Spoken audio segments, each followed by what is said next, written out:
Hi అండి. చేపల పులుసు మేము ఎలా చేసుకుంటామో ఈ వీడియోలో చూపిస్తాం. చేప ముక్కలను పసుపు ఉప్పు వేసి బాగా వాష్ చేసి పెట్టుకున్నా. 1 kg ఫిష్ కి 1/2 kg చింతపండు తీసుకున్నా. చింతపండులో కొద్దిగా రాళ్ళుప్పు, మునిగేంత నీళ్లు పోసి 1/2 an hour అలా నానబెట్టాలి. 2 ఉల్లిపాయలు, 4 టమోటాలు ఈ విధంగా కట్ చేసి పెట్టుకున్నా. స్టవ్ ఆన్ చేసుకొని కడాయి పెట్టుకున్నా. హీట్ అయ్యాక ఆయిల్ వేసుకొని, ఆయిల్ హీట్ అయ్యాక ఆవాలు, ఉద్దిపప్పు, జీలకర్ర, మెంతులు వేస్తున్నా.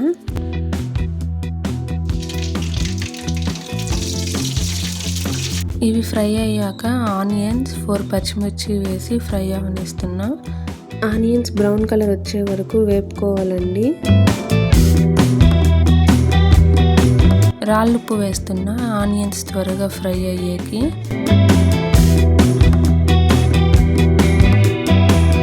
ఆనియన్స్ బ్రౌన్ కలర్ లోకి వస్తుండగా టొమాటోస్, కరివేపాకు వేసుకొని మిక్స్ చేసుకోవాలి. టొమాటోస్ కుక్ అయ్యేలోగా 1/2 an hour బ్యాక్ చింతపండు నానబెట్టుకున్నాం కదండి, ఆ చింతపండుతో గుజ్జు సపరేట్ చేసుకుందాం. ఈ విధంగా చింతపండు పల్పుని సపరేట్ చేసుకోవాలి. వాటర్ ఎక్కువ పోసుకోకూడదండి చింతపండులో కూడా. తర్వాత ఫిష్ కర్రీలో ఫిషెస్ వేసాక వాటర్ కొంచెం రిలీజ్ అవుతాయి. చింతపండులో మనం వాటర్ ఎక్కువ పోసుకున్నామంటే పులుసు నీళ్ళగా అయిపోతుంది. పులుసు టేస్ట్ బాగోదండి. చింతపండు గుజ్జులోకి కొంచెం పసుపు, కారం, ధనియాల పొడి వేసి మిక్స్ చేసుకోవాలి.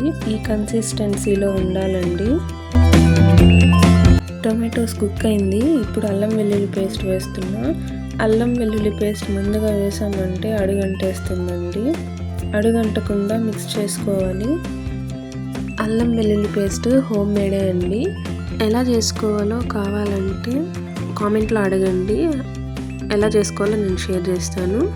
వీడియో అయితే తీసానండి, రెడీగానే ఉంది. కామెంట్లో అడిగారంటే పోస్ట్ చేస్తాను.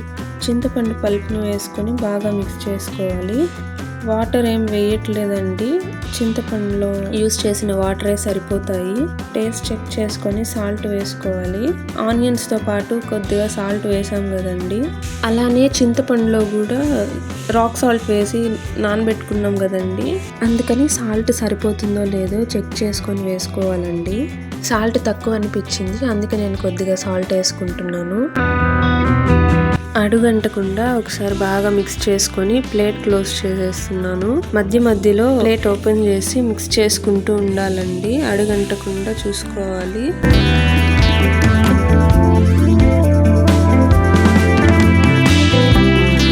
పులుసు బాగా కాగబెట్టుకోవాలండి. పులుసు కాగేకి మాత్రం టైం పడుతుంది. ఫిషెస్ కుక్ అయ్యేకి మాత్రం ఈజీగా అయిపోతుంది.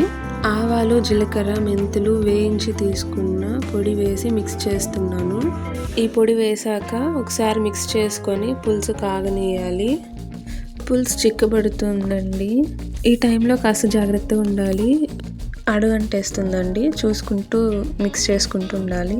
పులుసు కాగేటప్పుడు చేప ముక్కలు వేసుకుంటున్నాను. ఇవి గెండి చేపలండి, త్వరగా కుక్ అయిపోతాయి, అందుకే లాస్ట్లో వేసుకోవాలి. లేట్గా కుక్ అయ్యే చేపలు అయితే ఆనియన్స్, టొమాటోస్ వేసాక ఫిషెస్ని కూడా వేసి కుక్ చేసుకోవచ్చు.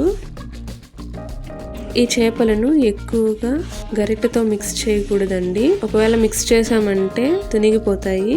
స్టార్టింగ్లో లైట్గా అలా ఒకసారి మిక్స్ చేసి వదిలేయాలండి. వీడియోలో చూపించిన విధంగా మిక్స్ చేసుకోవాలి. అడుగంటకుండా మధ్య మధ్యలో ఈ విధంగా మిక్స్ చేసుకుంటూ ఉండాలండి. ప్లేట్ ఏం క్లోజ్ చేయబడలేదు, ఆవిరి నీళ్ళు పడతాయి, టేస్ట్ మారిపోతుందండి. ఈ చేపలు 10 minutesలో కుక్ అయిపోతాయండి. లాస్ట్లో కొత్తిమీర వేసుకొని స్టవ్ ఆఫ్ చేస్తున్నా. కొత్తిమీర ఆప్షనల్ అండి, ఉంటే వేసుకోండి, లేదంటే ఏం పర్లేదు. ఫిష్ కర్రీ రెడీ అయిపోయిందండి. ప్లేట్తో క్లోజ్ చేస్తున్నా. ప్లేట్ కంప్లీట్గా క్లోజ్ చేయకూడదండి, ఆవిరి నీళ్ళు పడితే పులుసు టేస్ట్ మారిపోద్దండి, అంతగా బాగోదు. చేపల పులుసు నెక్స్ట్ డేకి చాలా బాగుంటుందండి. మీలో ఎంతమందికి ఫిష్ అంటే ఇష్టం లేదో కామెంట్లో చెప్పండి. Thanks for watching. Please do like, share, comment and subscribe to our channel.